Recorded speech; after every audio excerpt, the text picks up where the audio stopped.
In fact, it's just the opposite, right? You're paying these companies to have the privilege of playing their clubs. They're not paying you. And be greedy. Yeah, be your own brand. Find what works for you.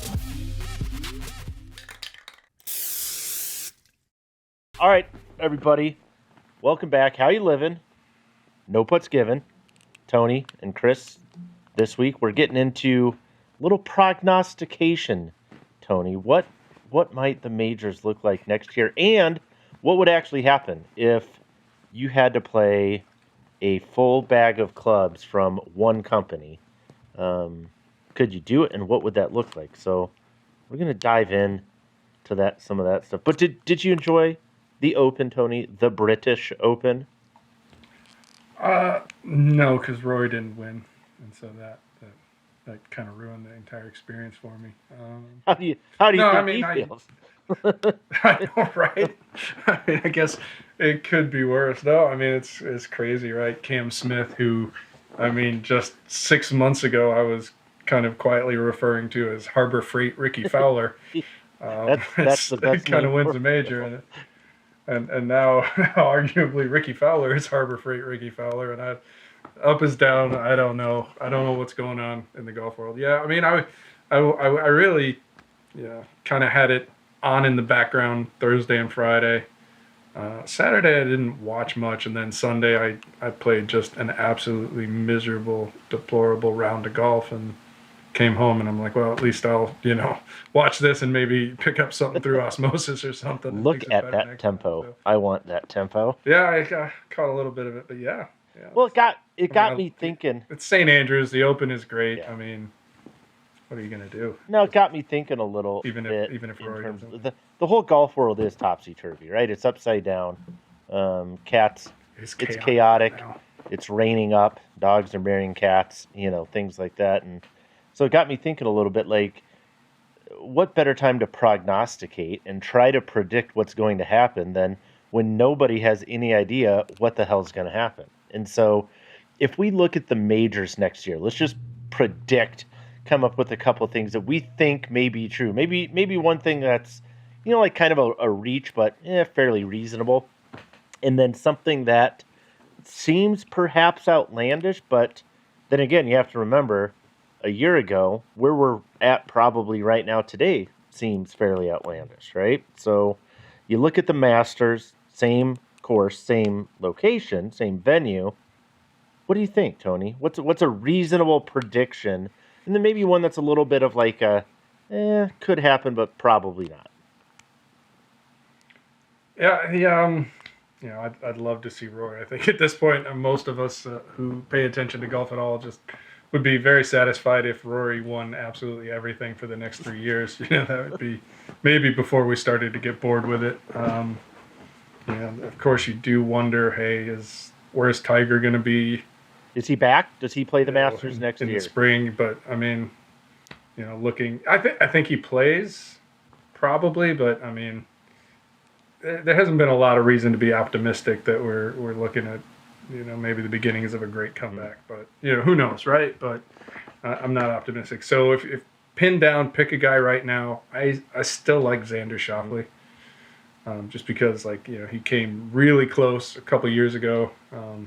I guess just over a year, right? Year and a half ago. And I think you can probably, there's some speculation to it, but I think if he doesn't choose a bad target on that last par 3, I think 16, he probably already won. Yeah. Just, certainly, who knows, right? I don't know what was in his head, but I feel like he probably was more aggressive, chose a bad target. Probably not a decade target.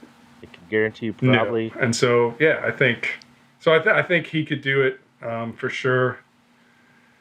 Are we going to see any big equipment modifications by then? Is there my first thought was, are we going to see a ball rollback or something that would impact equipment that golfers can or will be allowed to use? I don't think so, because even if you look historically, when the USGA sort of makes these does these rollbacks, right? Whether it's a groove rule or that's probably a good example. The anchoring stuff. There's a little bit of a runway, so it's not going to be a case of, hey, we've implemented this rule, and so effective tomorrow, you guys have got to play a new golf ball. I think your minimum 2-year runway, once the decision is made, is like, hey, this is coming, and you'll see guys start to slowly make the transition and prepare for it. But it's not going to be the flip of a switch. So I think certainly all of next season, everything will be as is right now, even if something does potentially happen. What about, so obviously we got PGA Championship, U.S. Open. My biggest questions with those two events, and I guess this leads into the British Open as well, is are we going to see changes in the qualification process for those events? And is it going to upset the apple cart in terms of what those fields potentially look like? I think you're kind of tap dancing around the LIV stuff a little bit here. And Tony, what? Some chatter, right? That, the RNA has said they're going to look at it, and Augusta can do whatever it wants. And, basically same with the USGA and the PGA as well. And so all these things are in flux where you could conceivably see changes to qualifying requirements, right? And get rid of these sort of automatic berths and things like that. One of the things was floated, right? If you are banned from the PGA Tour, you can't qualify for these events. And so you're going to see all that legal stuff come out. So, short answer there, the fields could be dramatically different next year, and I think it's probably a little too soon to say what's going to happen. I think you're going to see the guys that run these tournaments kind of hold off as long as they sensibly can, because they want the strongest field possible, right? Like people that are right, and before every tournament, and now there's rumors, right, that some chatter that Cam Smith may jump after the FedEx Series. You're hearing Hideki Matsuyama, you're hearing Cam Smith, you're hearing names that weren't really, I don't think, on anybody's radar a month ago, 6 weeks ago. But as we get toward the end of this PGA Tour season, right, with the FedEx Cup looming and some of those things, and as much as I'm sure the PGA Tour wants people to care about the FedEx Cup like they do the NFL playoffs, they don't. And I don't think the players do. I think they would say that the majors are, in fact, major, right? So what do they do? Yeah, it's a tipping point situation, I believe, where like right now, like if LIV was LIV, and these are the guys for the next 2 years, then I think if you're the majors and you're interested in protecting sort of the semi-recent, it's not like the PGA Tour has been around forever. Let's not talk about it as sort of written in history the way St. Andrews is, for example. It's a relatively new thing, but there is some, golf is insular. It likes to protect itself. Obviously there are some aspects of LIV that are highly problematic. Right. And so I think they would prefer to keep their distance and isolate, and if it means keeping LIV players out of tournaments, I think they're fine with that, unless there comes a point in time where LIV membership reaches a tipping point to the point where major fields without LIV guys are diluted. Well, right. I mean, that's what you don't want. And it's funny. I was trying to create a framework for myself to understand all of this stuff. Because like I said, the world's topsy-turvy. It's all the place. And it's funny. I go back to a template that's worked for me in a lot of other disciplines, and that is self-interest, right? Foreign policy by large companies, foreign policy by countries and governments and individuals is largely guided by self-interest. So, like, what's the self-interest for the majors? Well, they probably want the strongest field possible. I don't think Augusta wants a B or B minus field, right? They don't want to lift. Right. I mean, that's really... Right. And none of the majors do, because it potentially starts to degrade any of the, right? There becomes maybe an asterisk, like, oh, okay, well, if you won the 2024 U.S. Open, but yet it had, it excluded these 25 top 100 players, what does that potentially say? So does that, I mean, I guess the question with the majors, does that change? It's tough, because it's like, I mean, what are these guys doing? They're essentially, I mean, I saw some the word that gets tossed around is basically live events or exhibitions, Right. and that's absolutely what they are. These guys are getting paid regardless, right? They're playing 54 holes. There is nothing of any consequence, No nothing substance. with any traditions. I mean, by LIV standards, the FedEx Cup Series qualifies as a whole run of majors, right? That's not even it's not even serious at that tournament level. golf, regardless of how anybody wants it. Right, and it's so when you hear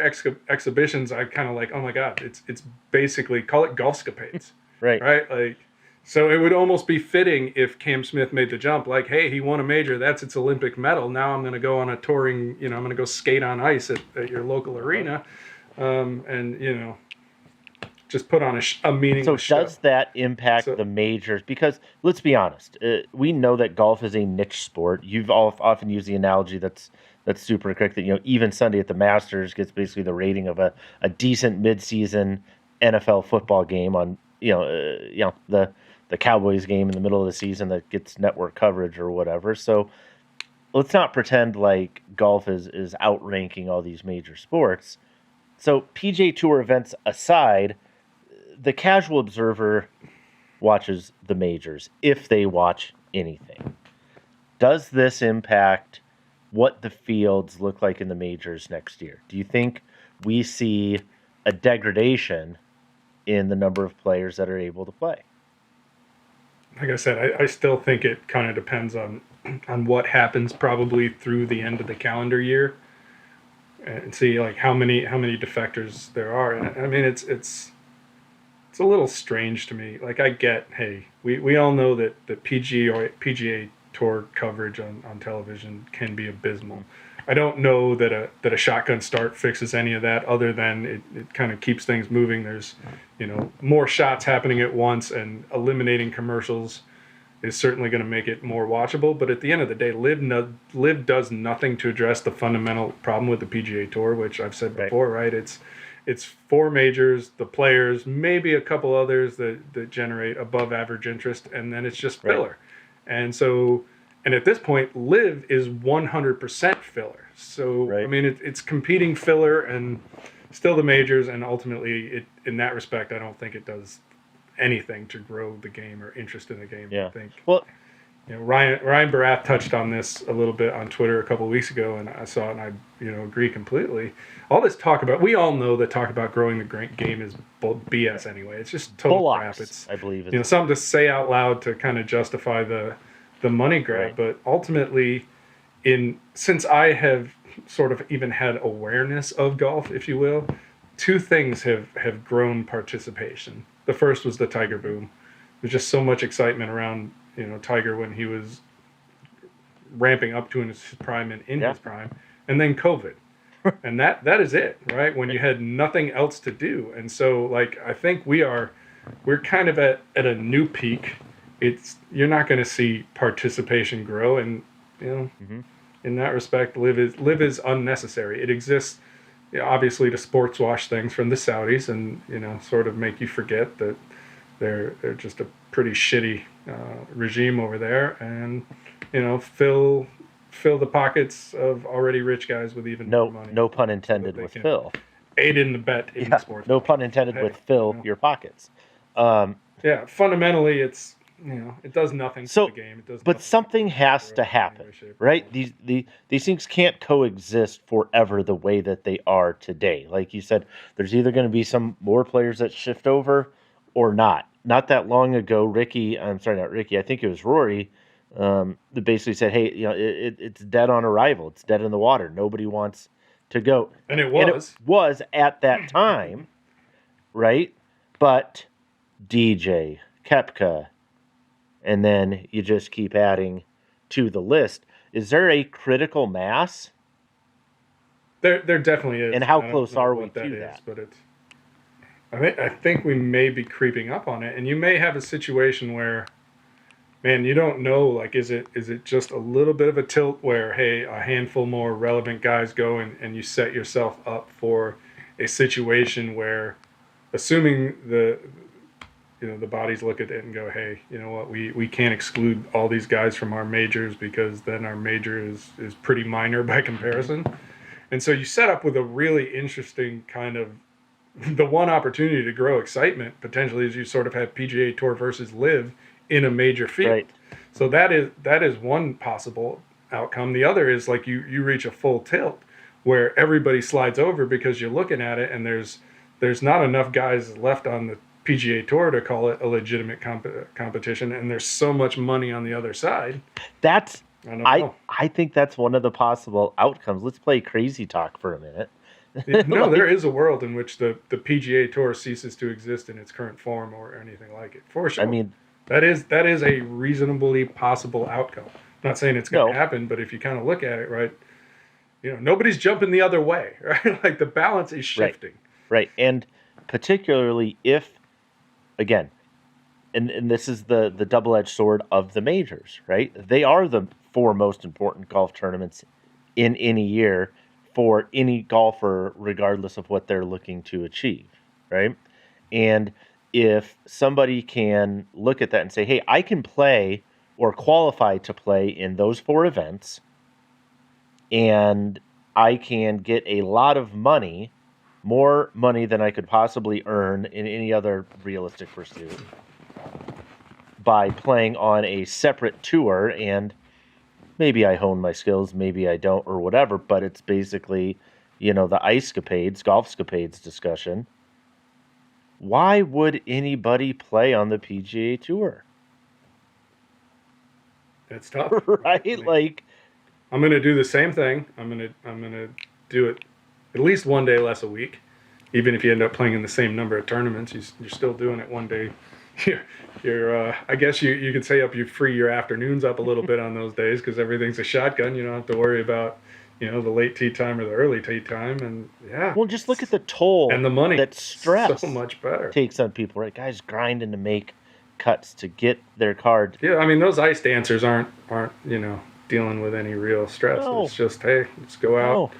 Do my pirouettes, collect my money, and get out. And if I play really good, maybe I make a little more. If I play, if I play piss poor, I still got a chance to make a lot of money because I got teammates. And worst case scenario, I still make a shit ton of money for basically entertaining some number of people in some pursuit. I do wonder if these LIV guys with this contrived team stuff and the fact that the check is guaranteed regardless, and there's no postseason that you're qualifying for except the majors, which you were doing anyway. And I do wonder if with between that and just the 54 hole format, maybe you lose your edge a little bit, and that comes out in the majors. But we'll see. One way to find out. Well, post on. I'd love to hear people's questions. Prognostications. Like I said, I see a world in which the PGA Tour does not exist in its current form, or in a very, very different form from the one it does now. If I think the majors hold a lot of the cards, and like I said, I think we're getting pretty damn close to a tipping point, and who knows, right? And then from there, man, once we get toward the end of this season, game on. But switching to equipment real quick kind of got me thinking a little bit. We've seen some equipment manufacturers start to make some decisions, right? Bridgestone dropping Bryson. That was kind of inevitable, I think, when you talk to people. We're hearing rumblings that Strixon might be taking a more active role, possibly. Again, that's 100% conjecture. No idea. Again, truths to rumors and those kind of things. But it got me thinking, Tony. We have this weird kind of juxtaposition going on right now, which is equipment manufacturers have over time gotten better. The quality of the product coming out of the large OEMs, etc., is uniformly better than it was a decade ago. On the other hand, we're seeing potentially fewer and fewer 14 club, kind of bag deals and those things. And so, again, I want to prognosticate a little bit and say, okay, let's look at this both different ways. If somebody came to you, Tony, and said, hey, we're going to give you, $1 million, $2 million, whatever number you need to be happy. But you have to play 14 clubs from that same company and the ball, if that company does make a ball. you're all in. You have to play that company. If they don't make a putter or don't make a ball, then it's a 13 club deal, and you can choose as you see fit. I wrote down my top 5 answers here. You have not seen these, right? I don't pay attention. I know. I love that. I love that about you, Tony. So I have my top 5 answers here. You have your answers in your head. I'm going to have you go first, and we'll go one by one and see.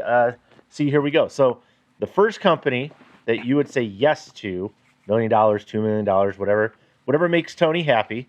Oh, are we counting up or are we counting counting down? We're going 5, let's go. Let's start at the bottom. You want to start at 5? Let's start at 5. It's weird, right? Let's start at 5. Let's start at 5. That's Top 5 list. The 5th company that you would go with is what? Okay, so I have a Oh shit! Of course you do. I know, but this will be the only time I ride the fence. Okay. So the tie is between Ping and Callaway. Okay. Talk to me. Why? So Why the tie? So it's kind of an exclusionary thing, right? So with Ping, generally speaking, the downside for me, I don't love the irons. I've never found a Ping iron I absolutely love. The shape is not my thing. Huh? So that's and the fairway woods, I mean, have kind of been a little bit of a weak point in their lineup, Yeah. right? And they are definitely getting better. So that would be my concern. I mean, the drivers have been just fantastic, so that's a huge upside. I mean, Wedges. Legitimately invented the modern putter. Right. I mean, Right. so there are a lot of pros, but like I said, those 2 spots there kind of make me a little apprehensive. Callaway, obviously, the story of the ball is Yep, and you got to play the ball. entirely, You're going to be playing the ball. yeah, and I think I'm getting to the point where I think I could probably get comfortable with it. I'm seeing the improvement, so that's not necessarily a huge deal breaker for me at this point. Similarly, I struggle with Callaway irons. I think going back to like the 2nd generation Apex, I love the shape of that iron. As things have evolved a little bit, struggled to find something I really love there.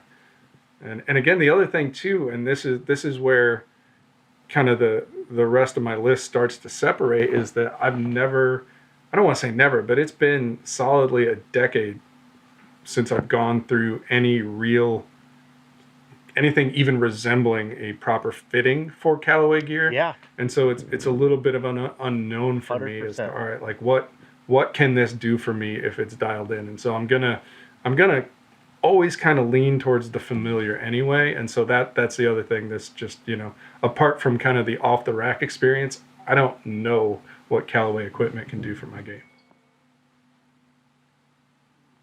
How about Number 5, Callaway. Let's hear it. For me, two big question marks. The ball, right? I still have huge questions about the ball. And so for me, that bumped it down a little bit. And it's funny, you bring up the fitting point.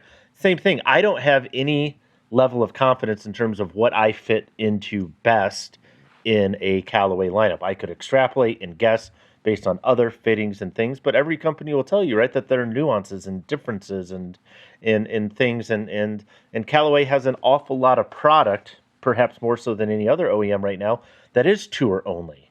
You got triple diamonds, quadruple diamonds, you got, dashes, things, whatever, different heads coming out. It seems like they have a lot of things that show up on the conforming list that never make it to retail. And so, and that's fine. It's fine. Again, oh yeah. Unknown. There's nothing the matter with it. It's just, I don't know an awful lot about what that does. What does it look like from a performance standpoint? Is that something I would trust and say, yeah, boom, 14 clubs, I'm good to go. Yeah, it's for me. It is like, I know Callaway makes good stuff across the board. That's not in doubt. No. I mean, but it's like, how dialed can you get me? Right.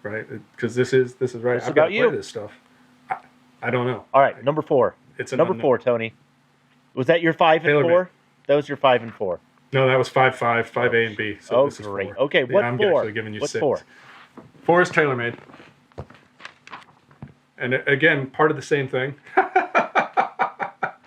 Lack of familiarity from a fitting process. We did some stuff with the Stealth driver. That said, right, I like their drivers. I mean, their iron lineup. If you're gonna say, hey, lay out an entire lineup from sort of most forgiving to most player centric. There's probably nobody's lineup I like better than TaylorMade's in the iron category from end to end. I think between 770 and 790, I could be really happy there. We know the wedges have gotten. I mean, we had a most wanted winning wedge last year. Good. I mean, I paid a TaylorMade product in the putter slot. A good. Agreed. A good bit of last year as well. So I mean, yeah, there's a lot of upside there. I mean, my only two. It's tough to. I was gonna say my only two questions. One is that, like the familiarity, what's really going to work and not, and then. Again, it's like a smaller version or a diet version of Callaway concerns in that I don't love what they've done with the ball going back, generation over generation. And you can fill this in for me a little bit where it feels like to me that from like TP5X previous version was something very close to what I could play or would want to experiment with.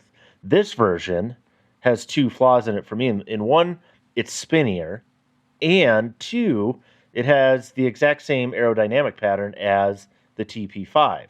So I don't totally understand what their thinking is or kind of what the roadmap is around ball and ball development. Like I said, one of the caveats to our game here is if they make a tour ball, you got to play it. So I just got questions. It's always, I mean, the evolution of golf ball is always interesting, right? Because it's almost, it's every revision is a negotiation between like, all right, here's what and a lot of it does come from the tour. It's like, all right, here's what our TP5X guys didn't like. Here's what our TP5 guys wanted to see, and sort of how do you rearrange those things? And I think, in this particular case, maybe they got a little too close. Yeah, I don't know. There's just something there I don't love. So that's why it's 4, not higher on my list. Who's number 3, Tony? Cobra. Ooh. Okay, we and again, separate. This is where we start. Here's where we start to get into the comfort level. I played Cobra Metalwoods for quite a few years. Like every year it was like, hey, the new Cobra driver, and go out, do a little fitting for that. Yeah, I'd get even before that. I mean, BioCell. I go back to BioCell, and then by the time Fly Z hit, I'm like, all right, these guys are on it. LTD, and you had a run of Cobra drivers that just I fit into really well and was super comfortable with. The fairway woods, I love what they're doing between the mix of what was the big tour and is now the X, and the what we call the little tour. So you get that. I mean, I've been in and out of comfort with hybrids for them, but right now I don't have a hybrid in the bag. I've talked to you about the new Forge Stack, best fucking Cobra iron ever. Best effing iron ever from Cobra. The wedges, that's for me is kind of where I'd like to maybe see a little bit different stuff there, and then now with the 3D printed putters, messing around with those with the sick face, I'm like, all right, these guys have this putter thing figured out, which is pretty wild when you consider they didn't even have a putter for forever. Right. And the talking point, when I asked, they're like, no, we're not gonna make a putter to make a putter. We're gonna wait till we can do something that's demonstrably different, and here you go, they did it. Number 3. Mizuno for me. Unbelievable. Again, you talked about comfort, familiarity. I played Mizuno irons for as long as I can remember, consistently, comfortably.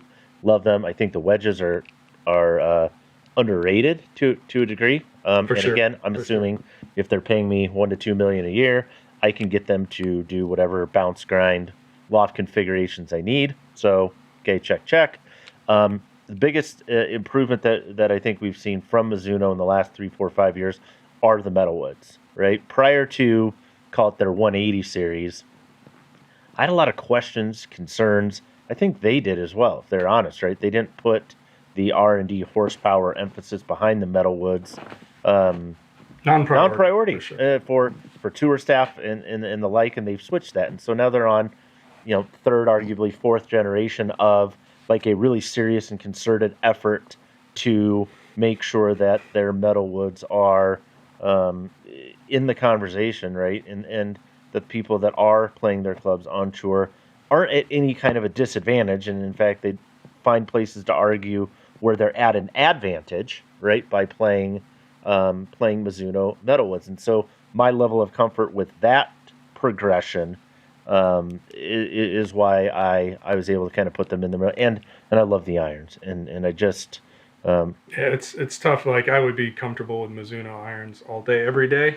I still have, I'm not completely sold on the Metalwoods, especially once you get into the fairway woods. And now, as a guy who, at least on a day when the wind's not howling, has 3 fairway woods in the bag, like that, totally fair. That's become more important. So, that to me is an issue. And by your own rules, right? If the company makes a ball, you have to play the ball. Yep. Mizuno makes a ball, and they do. From a quality and consistency standpoint, I have concerns anyway. Yeah. And then when you look at the performance specifications of the current balls, and I do hear rumblings that something better may be on the way. That is from the whether it's the Tour or the Tour X, you're just talking about different degrees of low flight with high spin, and that is, that's unplayable for me. So that's my hope on them. They're number 3, and that's a huge question mark. And same kind of things is, can they get something done there that's consistently a tour level equivalent where people will want to play the ball? If they can, great. If not, that would probably knock it out of my top 5. What do you got for number 2, Tony? Number 2. Here's the one. This is probably the one that's going to surprise people. Sub 70. No. PXG. Son of a bitch. You surprised me. Yeah. All right, talk to me. Yeah, so, I am comfortable with their drivers. I know. But you said, just for the record, you said you don't love the look of Ping irons, right? Right. Some irony there. But you're going to hear from Brad and Mike here shortly. No, I'm comfortable with the drivers. I know, certainly they've gotten there's a little bit of a bad rap. Some of that's fair. When you go back to the first couple generations, I think right now they hold their own. I'm not going to say that PXG driver is the best on the market, but it can compete. And again, now we're getting into that portion of the list where I have comfort through fitting. The fact that, hey, all right, I've been fit for this stuff. I know what it can do. Putters have done really well. So fairway woods, comfortable with the fairway woods. I love that they offer that 13-degree 2-wood.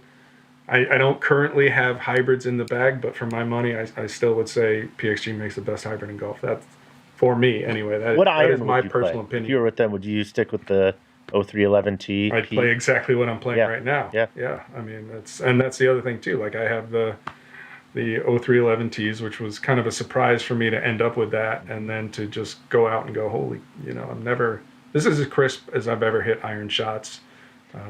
The distance is there, and granted, as a high dynamic loft guy, to be able to take that Tour iron, which has some technology in it, and then bend it strong to get even more distance out of it, that's it's sort of like the upside of having some questionable mechanics. The wedges are solid. They wouldn't be my first choice on their own by any stretch of the imagination. You're a tour player. They're paying you a couple million. You can, you make them work. And then the putter lineup is as strong as anybody's. I think the two things with PXG that I know they're divisive in this, but from a just pure quality standpoint that are underrated, if we can make an argument that it's underrated, would be the putters and the fairway woods / hybrids. And I know fairway woods and hybrids just aren't very sexy in general for a variety of reasons, but like you said, sort of the necessary, or even in some cases unnecessary evils in the bag. Yeah, totally. Like you said, that 2-wood for people that are a higher launch, higher spin person, to have a dedicated 2-wood that's almost becomes a little bit like a mini driver. That a mini driver. My number 2. I think that I can't see that. I'm guessing there it is. Ping. Yeah. Ping. Kind of similar to your PXG reasoning, though. Honestly, a little bit in the sense that trust throughout the lineup, higher level of trust for me with the Metalwoods. Fairway woods, like I said, maybe half a step behind, but I know that half a step in gaining. Yeah, half a step in gaining. Yeah. But I know they're not going to compromise on forgiveness. They're not going to compromise on MOI and trying to allow me to hit the ball straight. And I score best when I place the least amount of curve on the ball as possible. From the iron standpoint, very bullish on like the I-230. You know, I don't know if we can say that. We've seen pictures, so hopefully it's coming out at some point. And the chipper, I think, is probably... I was going to say, that's the deal breaker for me, is the chipper. But the wedges, the hydrophobicity, the Glide 4.0 wedges, with their WRX type of program, custom options, they have all of those. Again, comfort with the fitting process, etc.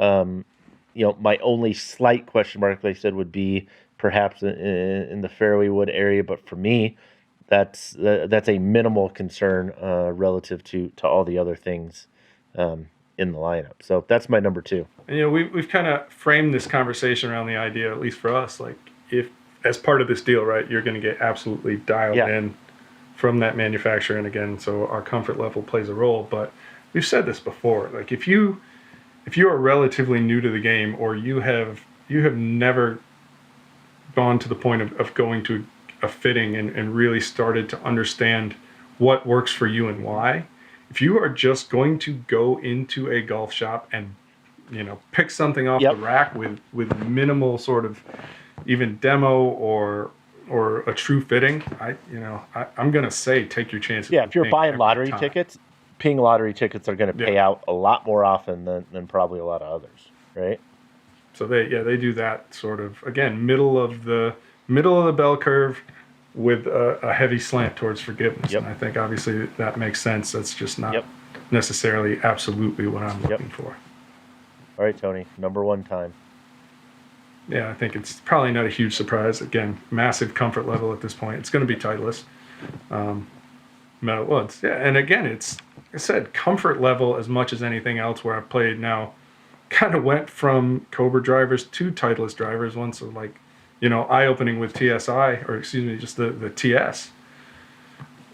And just like, oh my God, you guys can actually make something that doesn't spin off the planet, that's playable, that goes straight. Played now their fairway woods for just as long, and again, it's supreme comfort level with that, and just never having been to a point before where I can comfortably, like, you've played the 15th hole at McGregor. You know what that, if you're lucky enough to have a clean second shot, right, to be in that fairway and just look way down that hole with, white stakes down the left and a creek down the right, and go, you know what, I'm just going to rip a 3-wood down the middle, to have the confidence to do that and execute more often than not. I mean, that's tremendous. I have no interest in giving that up. That's almost reason enough. Iron lineup, it's not my favorite. And it's kind of, I look at it and I think, T200 kind of got close, but I really want to see something that's really kind of, in that true P790, 770 kind of range, even like some of the PXG stuff that really kind of textbook player's distance iron. That's just where I've been for a couple of years. That's what I love. But, I T100S, I like them just fine. Blended with T200, I can make it work. Maybe I go with a concept. I don't know. That for me is, as odd as it sounds, is probably, other than the putter, and I'll get to that in a second, but definitely have, the iron lineup. I'd like to see just a little something different there. Obviously, Vokey wedges, super, super content. T-grind. Tony grind. All the grinds. Ain't nothing good but a there. thing. Scotty Cameron putter, never been fit for one, never played with one. Certainly, again, as a guy who's leaned heavily on putters injected with technology to the extent possible.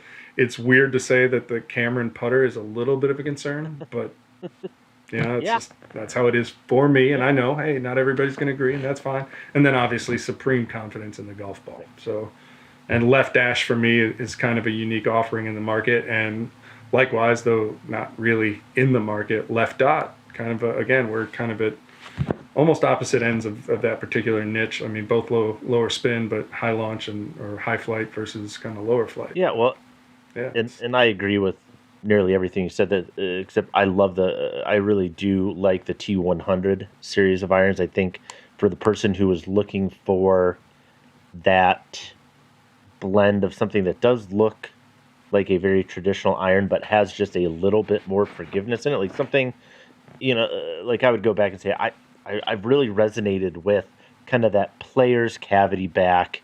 Like I said, Mizuno, it's the 223. Before, you had MP 62s and 60s and 32s and those kind of things. The T100, I think, is vastly improved on what the AP series was. So, again, like I said, and this is what I hope some people hear out of this, is with all of these companies, none of us went through and said, yep, that is absolutely perfect. So the reality is, even if given that opportunity, we would go through and say, you know what? Yes, I like this. Even the best companies that are out there, I would not put 14 clubs in my bag from one company if given the choice. Like I said, guys on tour, that's the consideration of like, hey, can I find something that works with the irons? Yeah, well, for $2 million, yeah, I can make that work. It wouldn't be my first choice, but I can go ahead and make that work. And so no matter what, there still isn't a company that has 14 clubs that I go and go check. That is, in each category, the best club for me is from that same company. There isn't one that is that way. Yeah, I mean, I agree completely. Even the stuff that I've been, sometimes full bag fittings, sometimes partial bag fittings, there's nothing in my bag that I haven't been fitted for. Right. Which, says, hey, maybe there is something to this. And then, having those fittings from multiple brands, I'm like, all right, you sort of get the sense of like, hey, this is in a given spot in the bag. This is as good as this company can do for me. And so let's pick and choose between those options. And that's why we say like be your own brand. And I think it's a better approach even at the tour level. And I can appreciate these guys who kind of forego the contracts for flexibility. Well, and to that point, people should care 0% about what I play or about what you play or what anybody else does, because like you said, the same reason that I might be great with a Titleist iron might be the same type of thinking, which is why you would not go that particular route, right? Or you might say, hey, here's what I've been really high on Cobra fairway woods lately, because I love what they've done since LTD, that bigger fairway, that high launch, low spin, baffler rails, and then what on the little tour, their 5-wood, wee turf. That 5-wood is as solidly in my bag as any club is in my bag, and it's largely because of I guess I would thank Ricky, because he needed that club for kind of second shot on 15, right, at Augusta was kind of the thinking around that, and so I love it, right? But it's interesting. There are a number of companies we didn't talk about, and it makes me wonder. I get that we have a lot of companies that are out there, and we're always going to have companies that are price preference based. But it just makes me wonder too, long term, how does that work? But I don't know, Tony. Final thoughts, hopes, dreams? Be your own brand. Find what works for you. Stick with it. Be your own brand. No need to be brand loyal. You're not getting paid. Remember, I mean, you're. In fact, it's just the opposite, right? You're paying these companies to have the privilege of playing their clubs. They're not paying you. And be greedy. Yeah, be your own brand. Find what works for you. If that's what works for you, better than something else, then rock it. Go with that. Love it. And with that, Tony, we out. See you next time. We out.